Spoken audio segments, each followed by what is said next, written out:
Good morning, everybody. How are you all?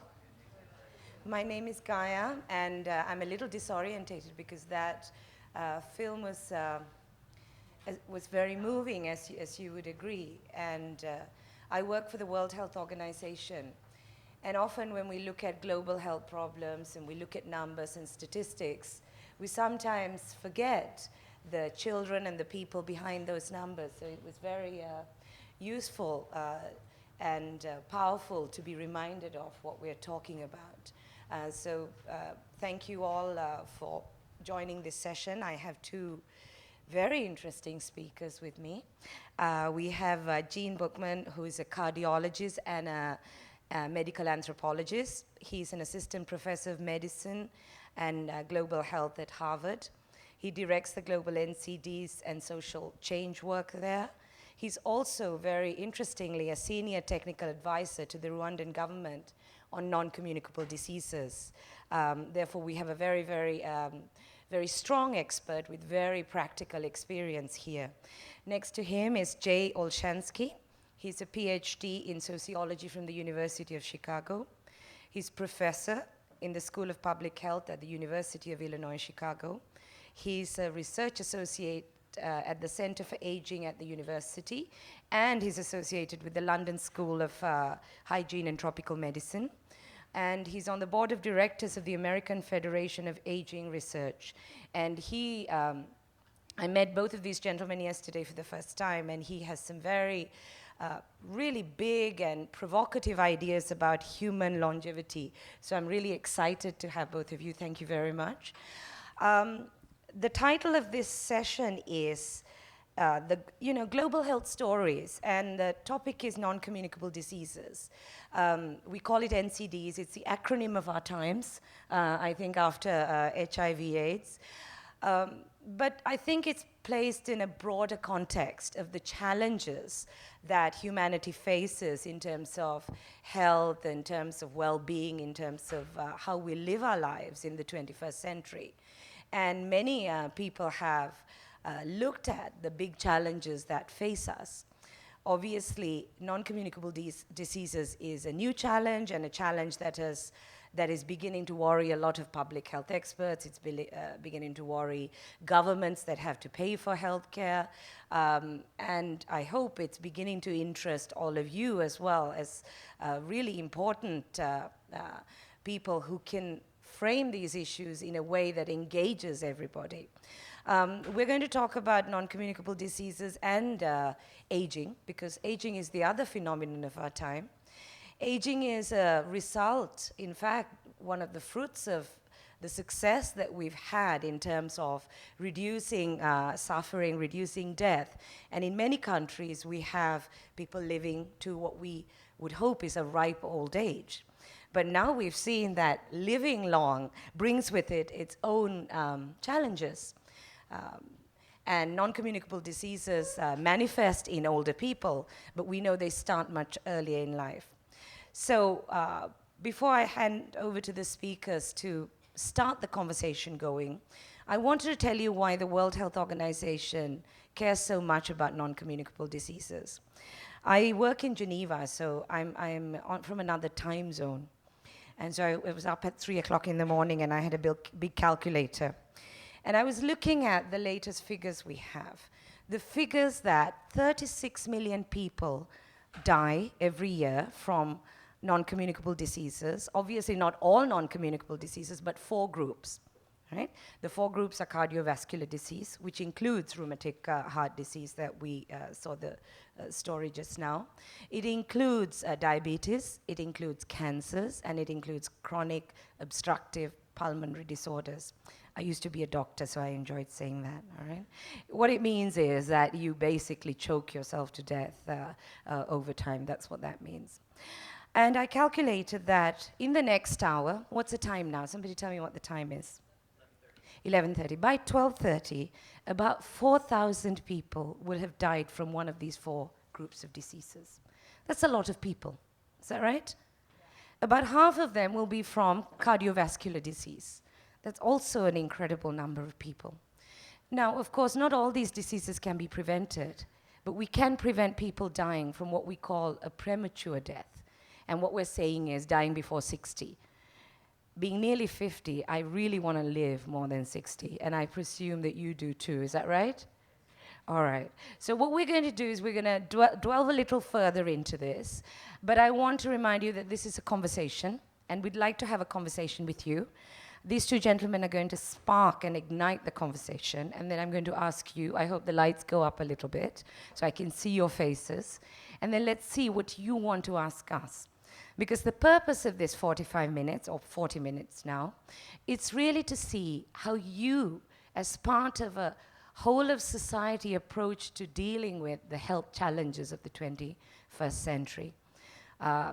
We talk in terms of diseases, but what we need to talk in terms of is well-being and how we can contribute to well-being. The example we saw in the film is reality in many countries, where what we take for granted here in our lives is a miracle for them. It's something that people cannot comprehend. Having a surgery like that is an act of God for them. It really is. So let me ask, who's going to start? I think you can start.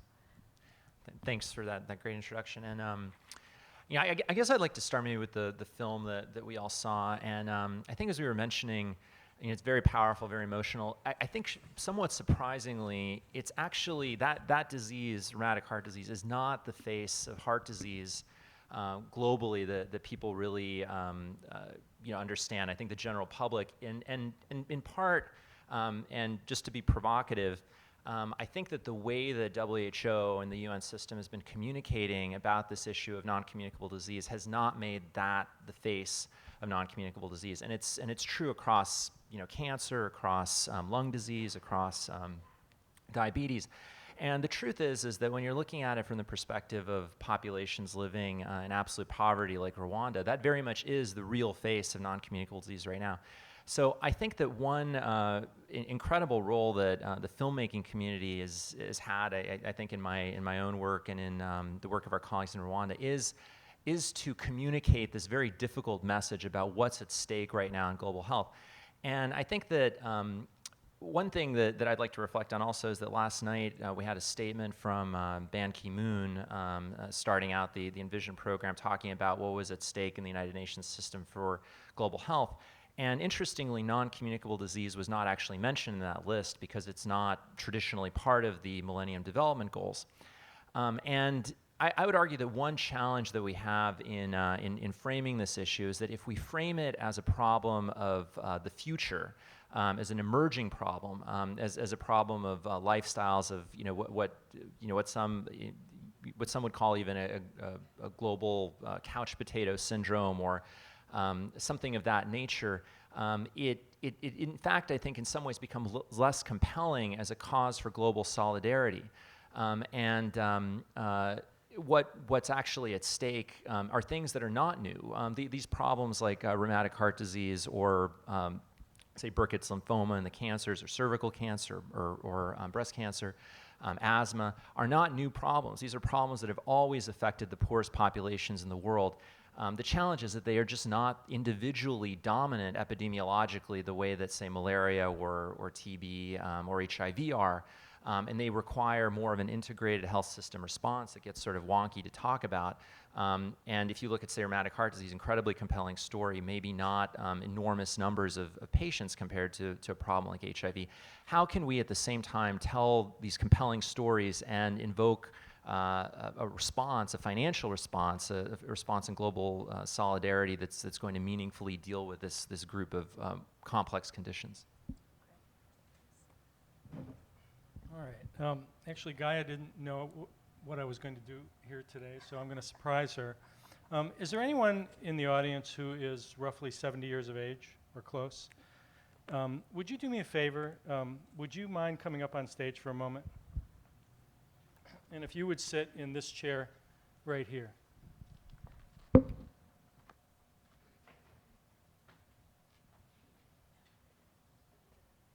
Gaya, would you sit right here? There's a reason, there's a method to my madness. And would you mind coming up as well, please? Yeah, you're sitting here.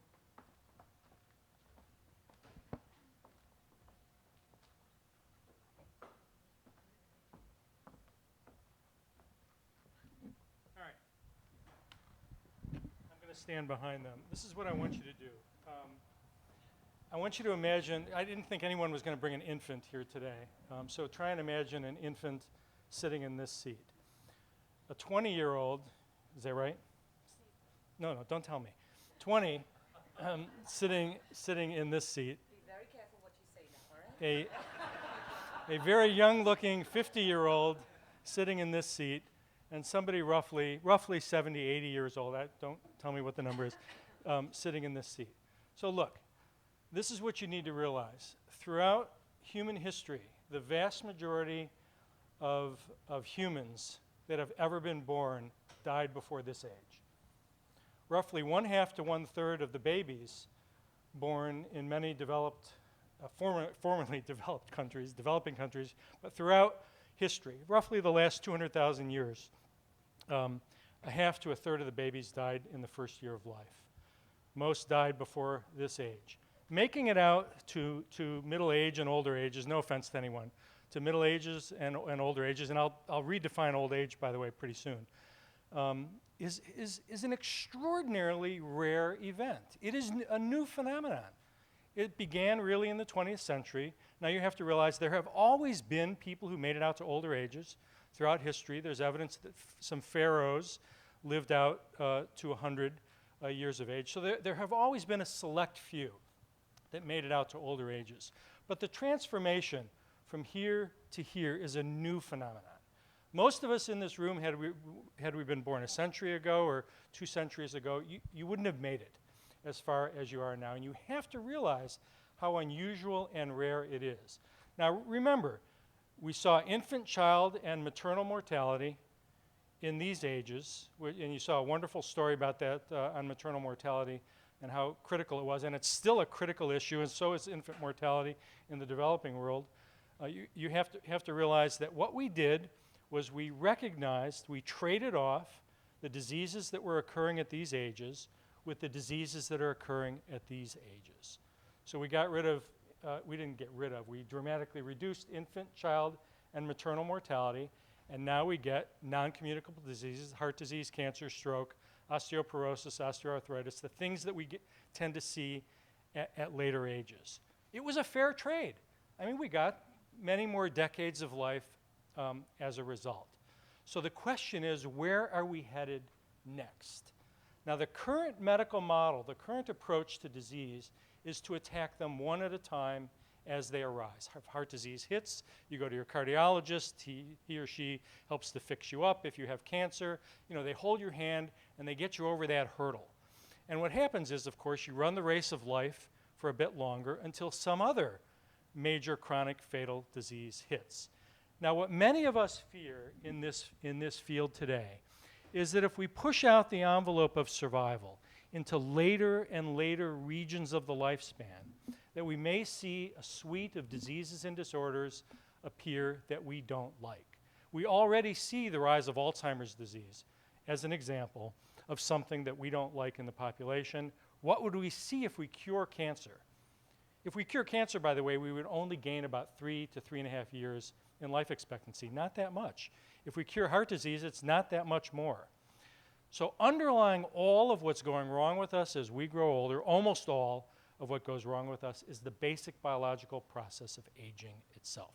That's what Gaya had mentioned earlier, the basic biological process. It helps to give rise to the diseases that are occurring throughout the age structure, but particularly at later ages. And I would point out, by the way, that the transformation from here, from infant, from fertilized egg to infant to a reproducing adult, is a genetically fixed program. It's fixed in our genes. The transformation from here to here is not. This is the reason why diet and exercise and other interventions work. This is not a fixed program. We can intervene. Can we eliminate the diseases that are occurring at later ages? No. We can delay them. This was sort of the point that Gaya was mentioning earlier. There's a lot of talk about health promotion and disease prevention, and I go, well, prevention really isn't in the cards. It's delay. It's very much like the tires and the fan belts on your cars. We can't stop them from wearing out. It's the same thing with our our knees and our hips and our muscles and our bones and our neurons. We can't stop that process. We can influence it to some extent, and some things are reversible, but there is only so much that we have control over, and I think I've gone over my time, so thank you so much for coming up here and being. It was time well spent, so that was fine. So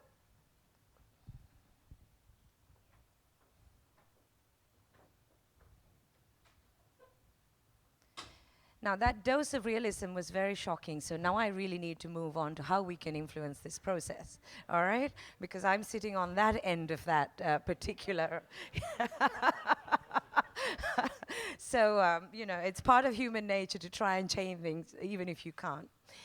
So let's take the discussion, knowing that reality, and that's how I think of it. It's framing the reality of the human condition. But there are things that we can do to delay, to influence. There are easy things, there are difficult things. There are things that we're asking individuals to do. So for example, for rheumatic heart disease, we know it's caused by a bacterium. We know there are interventions. We know that there are so many children, 500,000 children around the world who die from this condition. It is manageable. It's manageable. Because we know countries such as the US, the West, they've dealt with this. And we hardly see anybody dying in this country, particularly from that condition. So, from the point of view of those 500,000 families that are losing their children and their family members, it is actually unfair, unjust, unthinkable that something couldn't be done. Then we have several lifestyle causes. I liked your phrase, you know, what is couch potato syndrome? We know that tobacco, and it was very interesting that the Italian doctor was smoking. Well, it's a very stressful life. As a medical student, I remember my teacher who taught me radiology, you know, a chest film of somebody with lung cancer, he had a cigarette in the other hand, because it is a very stressful life. But particularly with younger generation, the marketing of these products to younger people. We know that young teenage girls are the ones who are taking up tobacco the fastest because they're being targeted. Alcohol, what we call the harmful use of alcohol, using binge drinking, drinking too much, apart from fatal car accidents, violence, domestic violence, it affects some cancers, definitely cardiovascular disease. And then we have the really, really big risk factors, the risk factors to which we are exposed all the time. That's food.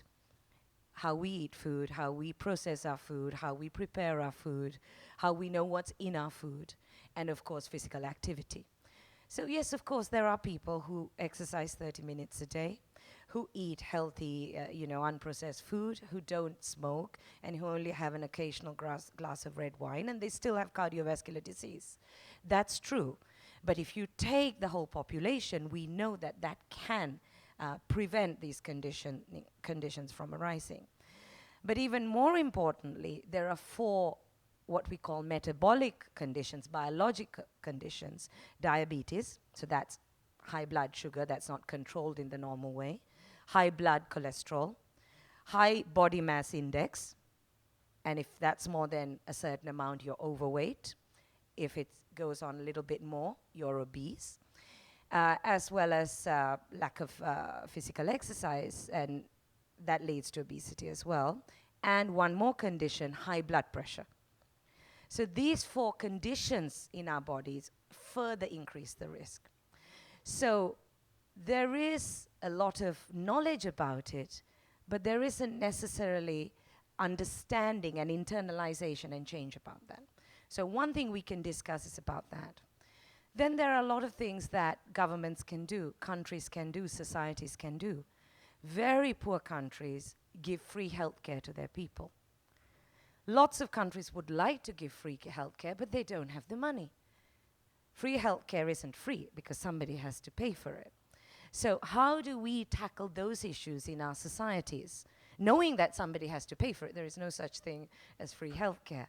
How do we deal with that?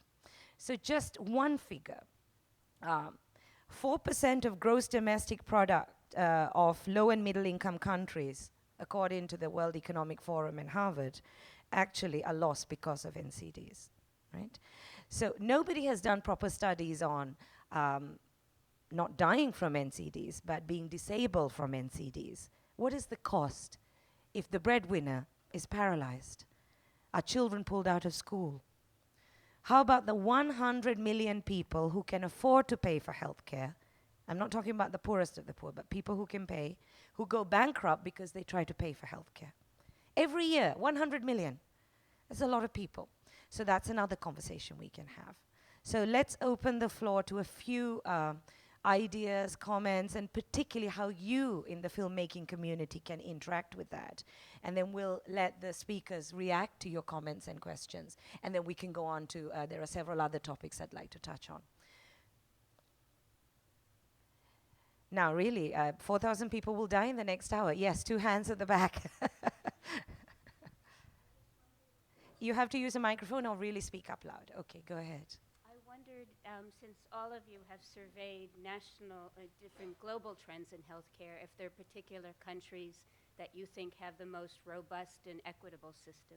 Can you identify yourself? Can you tell us who you are? My name's Beth Dembitzer, and I'm a filmmaker, and I've done films for UNFPA and UNICEF on HIV and a number of other health-related issues. Great. So your question is, what countries, what good examples do we have of countries that are trying to provide healthcare, taking into consideration these new challenges? Is that right? Okay, let's take a few others. The lady next to you, please identify yourself. My name is Wendy Sax. I'm also a filmmaker. I was just curious about the nutrition angle of non-communicable diseases as the road in maybe less expensive road. I don't know. I have no clue about the finances as a typical artist, but yeah, the road in from food as opposed to maybe the high cost of the drug interventions and surgeries. Okay, anybody else? Please.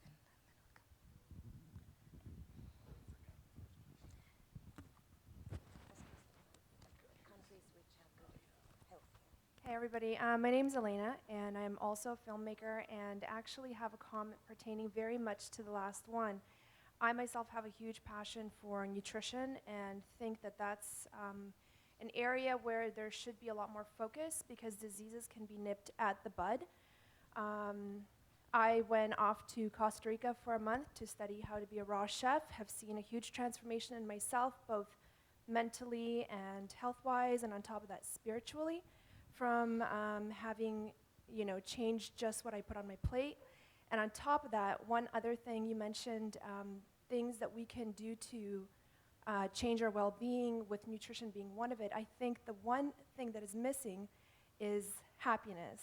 And studying yoga and practicing it on a regular basis, I've also read a lot about, dis-ease, that being a discord between where you are and where you want to be, and happiness being really the true medicine. And I think that a lot more people ought to be taught a little bit more about that and how to find peace of mind as disease prevention as well, which is something I think we're missing in the North American world. Yes, please. Do you want to run to the microphone? 'Cause the microphone's running to you. There you go. Hi, my name is Padmini. I'm a filmmaker and an educator. So I guess my question is second screen technology and how you guys have seen cell phones as a way for people in emerging economies to, one, gain access to public health images, but also there's this issue of like, oh, well, how do we get money from the rest of the world? But as these economies are emerging, how can they use like that with also maybe banking systems that they're developing to fund their own projects? We'll take one more question and then we'll have some responses. Any more? Yes, there is. Hi, my name's Sasha. I'm not a filmmaker, but I'm an aspiring development economist, I suppose. In terms of financing NCDs, do you think the problem has been a lack of political push and political power compared to, the the push behind malaria and AIDS and tuberculosis, or do you think it's just a less practical issue to address in developing countries due to the complexity of care that is needed for these kinds of things? Okay, so if we can, I mean, we've got sort of a couple of types of questions. One is about the risk factor, if you like, that seems to be under our control, but we may find out that it is not as under our control as we like to think. Nutrition, how can we put more focus on this? How can we use new knowledge to improve, to empower ourselves on that? The second question is about health services. Which countries are doing particularly well providing services? And another intervention was using technology, cell phones and other new media to reach out to people. And I suppose the last one is the more complicated one, financing of NCDs. What do we think about that? So let's start with nutrition. Either of you can start and then I can join in. Go ahead. Yeah. Well, so I think just broadly, one thing that kind of unites this is, and the previous conversation about the sort of spectrum of aging, is that we're entering a period where we're having a huge movement of large populations into middle-income country status.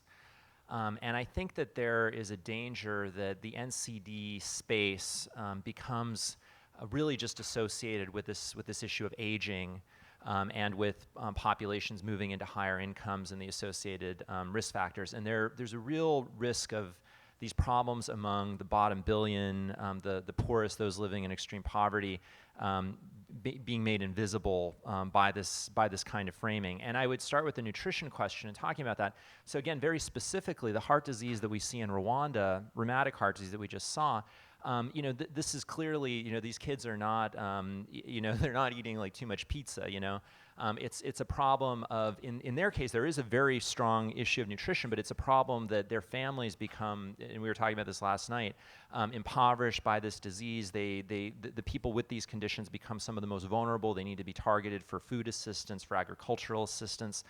It's a problem of starvation, really, and continues to be. And I think that within, getting back to the question of financing, I think that if we're trying to make an argument that what's happened in the last 10 years is we've gone from virtually zero international financing for global health, almost no sense of global health solidarity, to something, to crumbs, really, which is what HIV and TB and what we've seen the last 10 years has been a miracle, but it's just nothing compared to what the resources that are available globally. If we're making an argument that now the real issues are just about people eating too much pizza, it really obscures the fact that, say, in Rwanda, a country that has made enormous progress in the last 10 years, really what's happened is we've gone from maybe $5 per person on spending on healthcare to like $30. Meanwhile, these grotesque inequalities where in the U.S. we're spending $8,000, and we're telling these countries that really the next step for them is, if you just don't smoke and exercise, everything will be fine. We're, of course, on $30 per capita, you're not going to have a real health system that's addressing kids with heart disease or asthma or type 1 diabetes, right? And we need the filmmaking community to tell this story, to push the UN to focus on that aspect of the NCD story, even though it means more money from the global health community, which I think that we as folks in the NCD world are not being bold enough in asking for. We're afraid to say that this requires more money. It's trivial amounts of money from a macroeconomic perspective.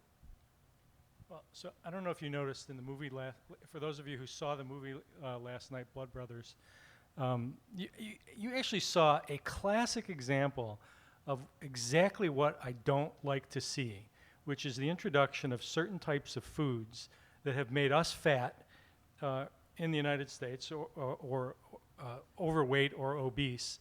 And you saw them introducing this in India, and of course I've seen it in China and other parts of the world, and he was like most excited he was using pizza as a reward for these kids. Now, we haven't said it here yet, but look, and we were having this discussion last night, and I'm going to say it unambiguously. And I said it in 2005 in an article that we published, and I'm glad to know that WHO has taken up this language. But we've got a generation of children now that it has grown so fat and so obese so quickly that it appears as though these children are not going to live as long as their parents. It's not to say that they will die earlier than their parents. They will not live as long as their parents' generation. This generation is in serious trouble. And I would point out, by the way, that we also have a generation between the ages of 55 and 64 here in the US, but also in other parts of the world that acquired obesity in adulthood. We already can measure the health status of this subgroup of the population, and they are not doing well at all. Levels of frailty and disability in this subgroup of the population have skyrocketed, and when they move into the retirement age window, we will see a different scenario for them than the one that we've seen for those that have retired recently. And it's not as simple as eating less and eating the right foods. It may not be quite that simple.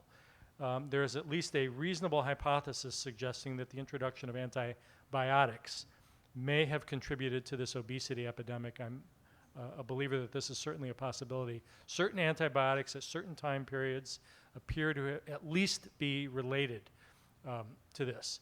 Actually, and I want to address the first question that came out about longevity in different parts of the world. I'll just point out, by the way, that in Japan has the highest life expectancy anywhere in the world. And in Japan, the prefecture Okinawa has the highest life expectancy within any of those prefectures. And there's other places in the world that appear to be quote-unquote hotspots. Some have called them blue zones. I don't really like that term.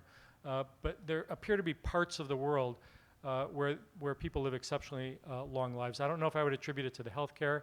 I would attribute it more to lifestyle factors and genetics. And learning and discovering what factors are contributing to that, I think, is where science needs to go. And I would point out, by the way, that these older individuals, the centenarians, people who live past 100, and super centenarians, people who live past 110, I think the ones that are extraordinarily healthy, that make it out to older ages, and I will tell you, by the way, that the longest lived person, her name was Jeanne Calmon. She lived for 122 years. She smoked for 100. Now, it tells you that... I have to protest. Yeah, well, you can protest all you want, but that's the reality. The reality is that smoking was not a risk factor for her. Just like obesity is not a risk factor for some people, we have to recognize the fact that risk factors are not the same for all of us. So if all of you were to smoke like Jeanne Calmon, most of you would die early. The fact is that she didn't. And that's what's so interesting. And that's where the study of the genetics of these unusual subgroups of the population, I think, can lead us towards interventions that can help the rest of us lower our risk of non-communicable diseases. That's great. Let me try and add to that as well. Nutrition, obviously. I always say it's a risk factor that we have to resist all day. Middle-aged woman trying to lose weight, you're subject to, food all the time. Alcohol, you can say you only see it in the evenings or if you go out to eat, but food is there all the time. About 1.4 billion adults over 20 were overweight a few years ago. We don't have accurate results for today. And this included 40 million children under 5. In some countries, particularly in Africa, in Asia, malnutrition and overweight and obesity coexist. So in more prosperous communities where there's been globalization of cultures, not just trade, we aspire to the same culture, including the culture of food. This is an enormous problem. This is an absolutely enormous problem. Now, you asked, what can we do? Well, there are many things that can be done, but nothing is absolute. As was said, nothing is absolute. On a population level, on a group level, there are many things. And food advice is very clear. Eat more fruits, reduce total fat intake, reduce saturated fats. And one very important thing related to cardiovascular disease is to reduce your blood pressure, you have to control salt. And the research is quite strong on that. An average person eats between 9 to 12 grams of salt. That's a couple of 2 to 3 teaspoons of salt. The recommended maximum amount is 5 grams. But that's if you're not eating hidden sodium in your soya sauce, in your bouillon, in your biscuits, in whatever. So it's And one country, which countries have done well, many countries have done well over the last few years. That's how we've reduced maternal mortality, child mortality. But as these non-communicable diseases become more prevalent, this is lifelong care. A woman can have 1 pregnancy, 3 pregnancies, 4 pregnancies, but if you get diabetes, it will follow you to the grave. So lifelong care, what we call chronic care, primary prevention, secondary prevention, tertiary prevention, community-based care, care for people who've been disabled by these conditions. This is a different ballgame. So very few governments are able to pay for that from A to Z. One country that did very well in reducing its cardiovascular disease, in reducing its high blood pressure, was Finland. In the 1970s, it had one of the highest prevalence of high blood pressure. They reduce salt in their food. And do you know where you can find salt most in your food? How do you take where's your hidden salt? In America, in a lot of things, including butter. In Europe, you don't have it in butter. Bread. Many countries, they talk to the bread manufacturers, the boulangers and everybody, and they reduce the salt. Over 35 years, there's been a really, really big decrease in high blood pressure. Again, it's not absolute, but on a population level, they are seeing results. So there are things that people can do in terms of health services, but also beyond the health sector. WHO has a code of marketing of food to children. We only have 2 codes, one for breastfeeding and one for this. This is a very important thing. And now in this globalized market culture, which makes our life very convenient and enjoyable, we have to look at the downside and strike a balance with that. Which other countries have done well? I practiced medicine in China. And at that time, I remember very few people had medical insurance. We know that 95% of Chinese population now have some form of coverage, health coverage. Is it enough for these complex conditions? No, it's not enough. So as countries are getting better, the goalpost is being moved. So the problems they have to address are becoming more and more. For the political commitment, money, why isn't there money? Well, I think there's political commitment. At least people are saying there's political commitment. Last year, at the UN, heads of state agreed, there was a declaration on preventing and managing, not just preventing, but managing communicable diseases. Next month, the World Health Assembly, we hope, will adopt voluntary targets and indicators for non-communicable diseases. And you're absolutely right. It goes beyond saying let's reduce tobacco and alcohol and increase physical activity. It goes to talk about what sort of services are minimum services to prevent these biggest diseases. These 4 types of diseases which claim 80% of lives. So I think there is a movement. I think the political commitment is there. But we're living in a financially constrained time. Very few governments, in fact, no government, has money to put into this. So we need innovation, absolutely. We need society to think about this in ways that will help decision makers, politicians, finance ministers allocate their budgets accordingly, including for treatment, not just prevention. This is a very important point. Cell phones, apparently we work very closely with the International Telecommunications Union, and they tell us, every time we meet them, they say there are 4 billion mobile phones, then it's 4.5, I think it was 6.5 billion last week when we had World Health Day. And yes, we have a project with them, but it so needs to scale up, to use cell phones for health education, for prevention, and for alerting people to services. And making sure people with these lifelong diseases get the health care they need throughout their lives. They're ambitious projects, but they are on very small scale at the moment.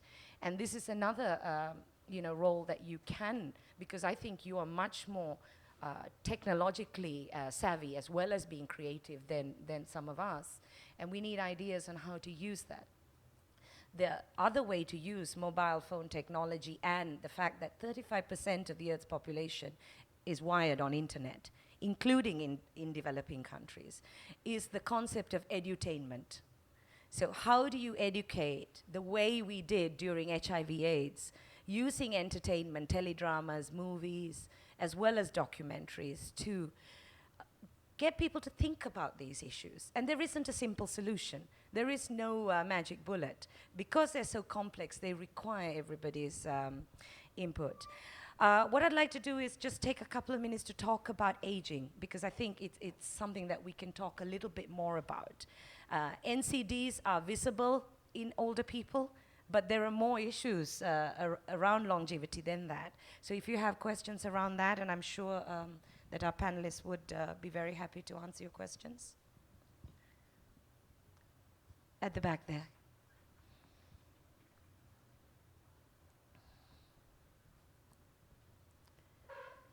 And while the microphone reaches her, think about some of the things that you might tell us in terms from your perspective, being a creative community, being filmmakers, what you think we should be thinking of. Please.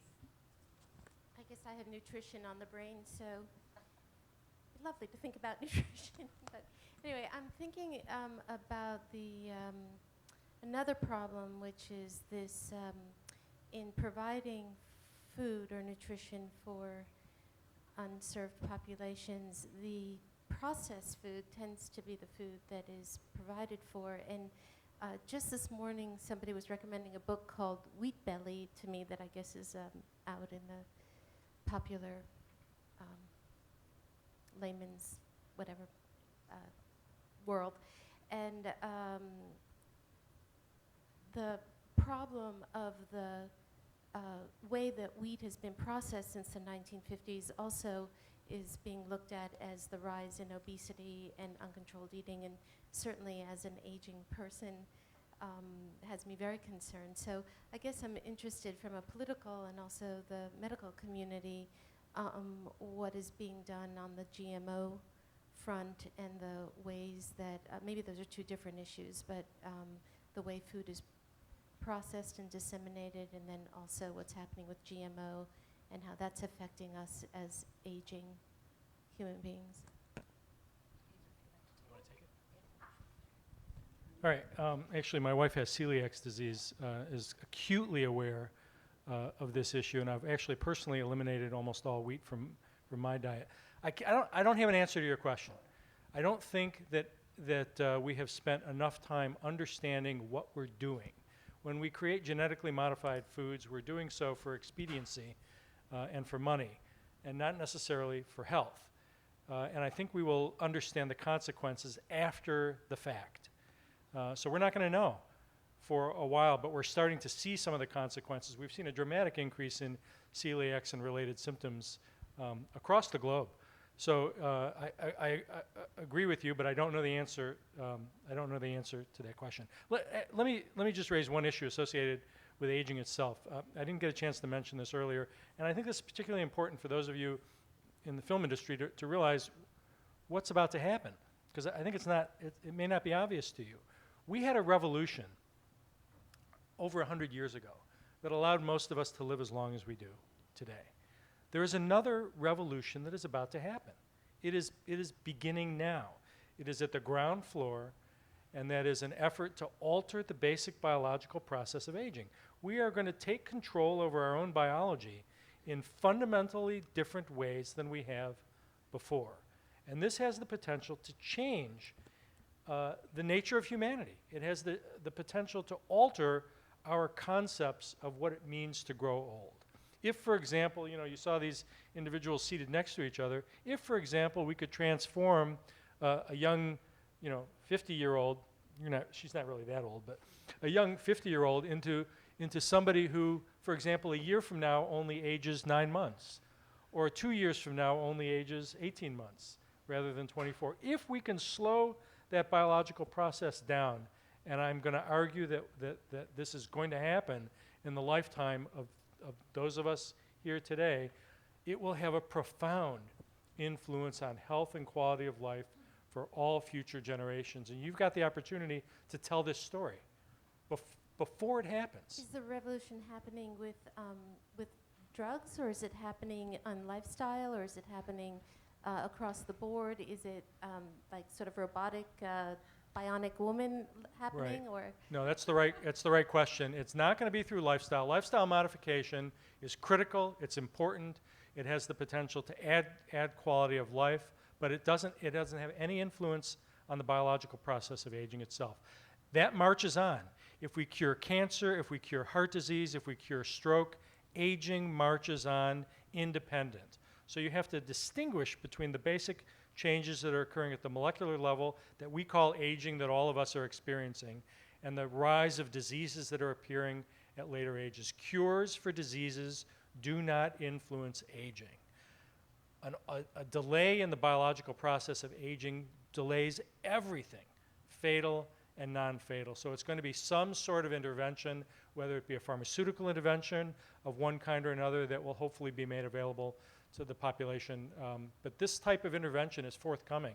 It's extraordinarily exciting research, in my view, far more impactful than the introduction of antibiotics in the middle of the 20th century. Where can we buy that? Yeah, where can we bottle that and sell that? Yeah. Last comment from there. Thank you.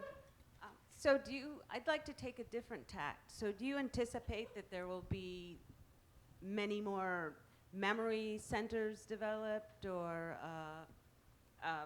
will our government have to face the fact that these people who are living longer are going to need different kinds of care?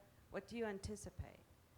And do you see that it will, contribute to the quality of life for these people, or do you think that it will all come down to statistics, and they'll decide that the majority of the Earth is, in a different phase? Is this going to be long-lasting? What will happen? That's the beginning of another workshop. Yeah. If you can answer that and wrap up as well, we're going to. Yeah, I mean, you're asking all the right questions. Exactly how will this intervention influence the population? Look, the goal of any type of intervention, like the one that I'm talking about, is to extend the period of healthy life. Healthy life extension is the only goal. Life extension is not the goal. We will probably live longer as a result of delayed aging, but that's not the goal. The goal is to extend the period of healthy life, reduce frailty and disability. Now you have to realize this is what we refer to as a horizontal approach to disease rather than the vertical approach that we're taking now, one at a time. We want to influence them all simultaneously. So the goal is to make us all live healthier, longer. It's not going to stop. It's not going to prevent the diseases that are arising at later ages. Alzheimer's disease is inevitably going to increase dramatically everywhere across the globe. It is inevitable as populations age that is going to happen. What we're trying to do is lower the prevalence in the population and allow people to live healthier for longer. And by the way, healthier older people are an extraordinarily valuable resource. We've got a paper coming out later this year that documents the economic value of healthy life, especially when it's extended out to later ages.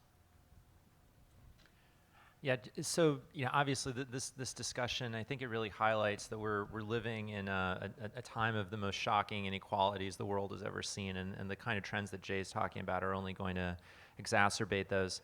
And one thing that in terms of the availability of resources, just one thing that I looked at recently was amazing is in 1960, Paul Dudley White, who was the most famous cardiologist in the world at that time, visited Gabon Albert Schweitzer's clinic, and at that time said there was a moral duty to provide cardiac surgery. In 1960, the world's per capita GDP was about $400. If you look at it today, inflation adjusted, it's continued to grow enormously, and particularly in the last 10 to 20 years, so that it's now up to about $8,000. And I don't see how we can say that there's no money to narrow these kinds of inequalities in a world that's changing this rapidly. And I think we're going to look back at it as the equivalent of the existence of slavery or other enormous social ills that we're ashamed of. I've really enjoyed this discussion. It's not the kind of discussion I usually have at the World Health Organization. We have one part of the discussion, and it's really interesting to have it with you. I'm sorry we don't have more time, but afterwards we'll be hanging around. It'll be lovely to talk to you. We had a pre-discussion last night, and there was one thought that I took away with me, and that was there are ill health, aging, death are inevitable. They're predictable and inevitable consequences of human life. So absolutely, so what we've said here fits really well into that. And as both the speakers said, how do we make sure that the lives we live are of high quality, are happy lives, without disability, are filled with dignity, not with dependence on other people.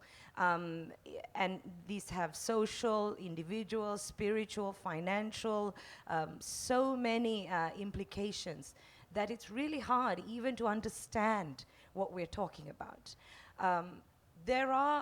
There's much of non-communicable diseases and many other diseases which can be delayed. And this is what we call primary prevention, actually. And then once you have it, we can further delay or increase the quality of life for the rest of one's life. Now, even if that's not financially viable, if you're an individual and you have somebody who's suffered in your family, in your life, you are not going to accept that nothing can be done. And therefore, I think it is a moral responsibility to keep trying at the biological level, at the health services level, at the prevention level, at the societal engagement level, to do what we can. And particularly that shocking piece of information that the next generation may not outlive its parents the way humanity has done from generation to generation. The general trend has been children outlive the lifespan of their parents. I mean, imagine what sort of world we're leaving if our children live for a shorter lifespan, with more disability, with more bankruptcy, and less dignity than we have. So I think there is a moral imperative as well as a public health imperative to close the gap as much as we can. It's like any right, it's incremental. Just because we can't achieve it today, it doesn't mean we don't do that. So I really do believe the UN high-level commitment on NCDs is very important. But that alone means nothing without everybody's participation. And I really hope we get a really, really strong infusion of creative and moral participation from your community and the communities that you work with. I want to thank the speakers very sincerely for opening my eyes a little bit more as well, and to thank you for your participation.